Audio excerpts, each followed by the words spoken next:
Check this out. Free leaves. I've been scavenging leaves from around the neighborhood from deciduous trees, and I'm going to be making some leaf mold, making some leaf mulch, adding this to my compost. So this is basically free stuff. All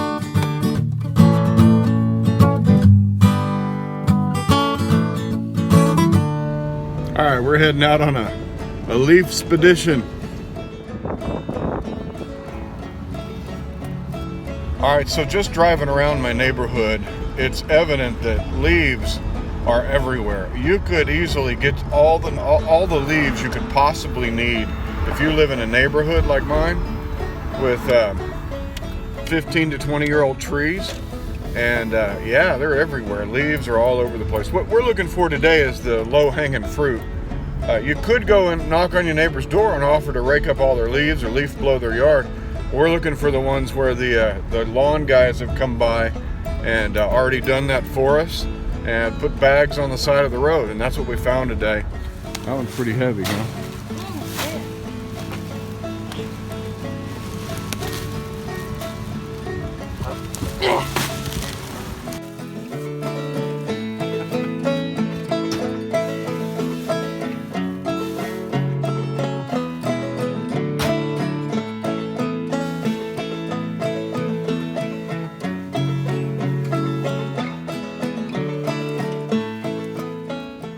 So these leaves here, these are mostly from my Bradford pear trees back there. An ornamental tree, not really useful for anything except giving me leaves. And that's a good thing. I harvest these leaves because when we make compost, we're usually using kitchen scraps, we're using the stuff that grows in our garden, and that stuff only gets down about a foot. All these annuals get down into our soil about a foot, and they're not really pulling up a whole bunch of nutrients that are any different than what we've put into the garden already, or what's natively there in the top foot or so of your soil. But a tree like that one back there, those roots go down 10, 15, 20 feet into the ground, really deep into the soil. And they're pulling up from the depths of the soil nutrition and micronutrients that are very helpful. And so they pull those up. Vascular activity takes that nutrient, that nutrition up into the leaves, and that's where it's stored. And so what you get is, when you use leaves to make compost or you use leaves to make leaf mold, you're putting into your garden micronutrients that like magnesium and silicone and things that are deep in the soil, things that you can't really access on the surface. And so what the tree does is it pulls that up, it drops its leaves, and that goes down into the soil, and it's just a cycle. And it's like a vacuum, and it just takes deep mineralization, deep nutrition, and pulls it up to the surface, drops it on the ground, and that stuff is just, it's a cycle. So when you make leaf mold or you use leaves in your tree leaves, specifically tree leaves, in your compost, you're adding a lot of micronutrients that are good for your garden. Leaf mold itself is not really high in any of the macronutrients. It's not really high in nitrogen. It's not really high in phosphorus or potassium. It's got those in it, but what leaf mold is good for is adding tilth to your soil, adding loam, lightness, fluffiness to your soil, but also those micronutrients that your plants really thrive on. That gives your plants, especially your vegetables, deeper colors, better flavor, and overall better life. And so that's why we use these leaves. That's why they're so valuable, yet we just throw them out. We throw them on the side of the road and wait for the garbage man to come. So if you have a neighborhood or a place where you can go around and gather up leaves, take advantage of a free resource that's really good. Here are the leaves that I collected today. You can see I've got 3.5 feet deep, 4x4 cube of leaves. And while they're already breaking down, these look like they've been on the ground for a while.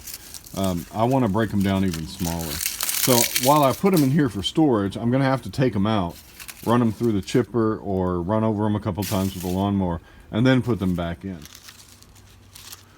Leaves offer you an opportunity to put micronutrients and nutrition into your soil for free. Your neighbors put their leaves out on the curb and you can go pick those up. Now, I would not recommend using your neighbor's grass clippings unless you know they're not adding chemicals to their grass, because what happens a lot in neighborhoods like mine is ChemLawn comes by or some company and they spray all kinds of who knows what on that grass, and you get all kinds of fertilizers and insecticides and herbicides, especially the herbicides. They spray stuff on the grass. Grass is a monocot, and if they're spraying herbicides on there, those usually target dicots like dollarweed and horseweed and crabgrass, all those kinds of things that are actually dicots, the things that like dandelions and things. You don't want that in your garden, because most of the vegetables we grow are dicot plants, and you don't want to bring that in grass clippings. It's the same thing as the aminopyrrolid thing that I dealt with this past year. Man, you don't want herbicides in your garden. So I leave grass clippings on the curb if I know if I don't know how they handle their yard. Occasionally when you pick up a bag of leaves, you see, well, it's leaves and grass clippings. Well, you have to use your discernment. You got to know about your neighbors, you know.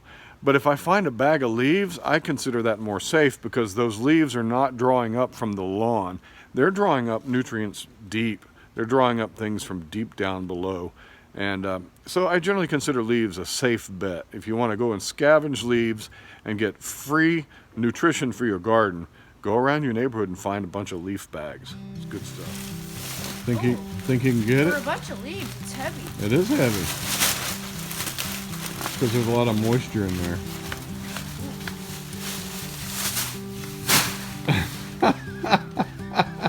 What we have in here is leaves. And what we're going to do with these leaves is rot them. We're going to rot them down. Of course. It's all about the rot. So instead of composting with carbons and nitrogen and getting it real hot, this is cold. This just sits here for a year or two. Yeah. And there's fungus that'll grow in there. So there's going to be a fungus among us. You got blueberry lips. I do. You've been eating blueberries? Yeah. Your hair's kind of funky too. I know. I tried.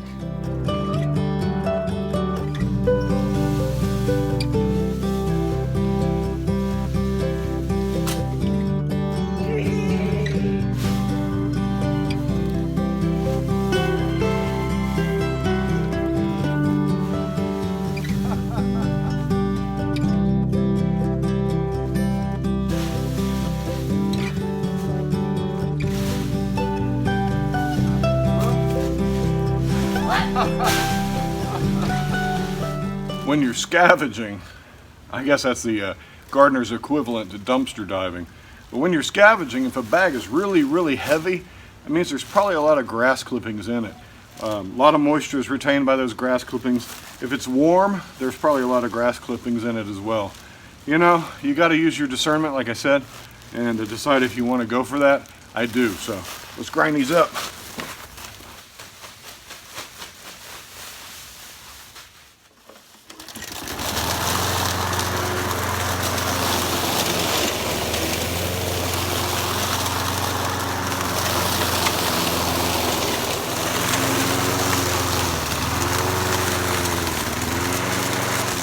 All right, this is a lesson in how little organic material actually exists in a pile of leaves. It's the same thing when you compost. You're going to get about 5 to 10% of the bulk of material from what you put in it as finished compost.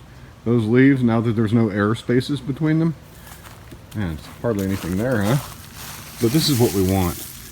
We want as much as we can to break down this stuff into smaller bits and pieces. That will decompose much faster than whole leaves. So I got a thick mat of this stuff now on my ground. I got to vacuum it up with my lawnmower. So I'll put the catcher back on and try to vacuum up some of this stuff.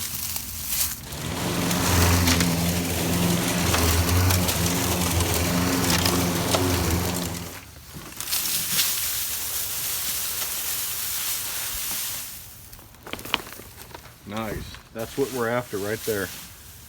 That is garden gold.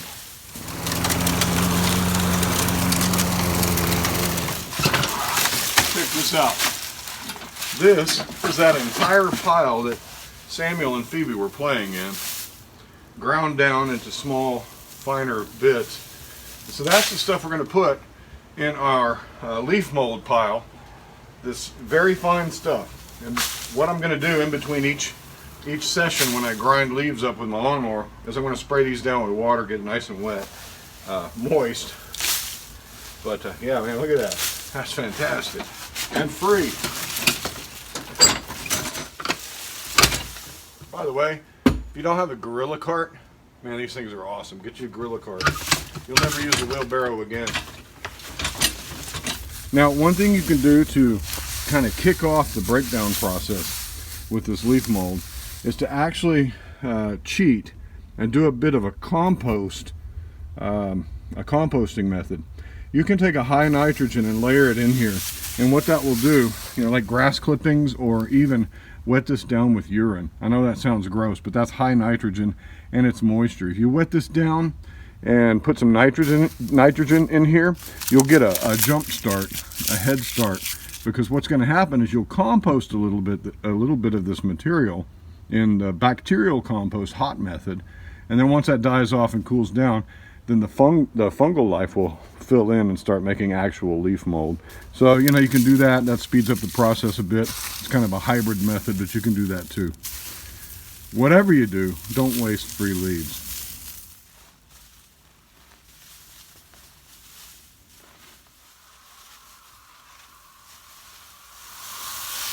Now this stuff is so dense that it's going to take a lot of water to wet this down. So I'm going to douse it pretty good. Fungal life needs water to thrive.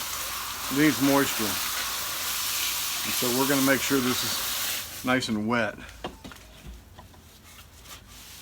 See how barely, how little that saturates? It's because it's so dense. It doesn't get down very far at all. I might actually just leave this uncovered for several good rains and then cover it over. 2 very large bags of leaves and 3 small bags of leaves, and it breaks down to about 2 small bags if you were to put those in hefty sacks, about 2 bags. Yeah, so there's a pretty good reduction of volume when you grind these up.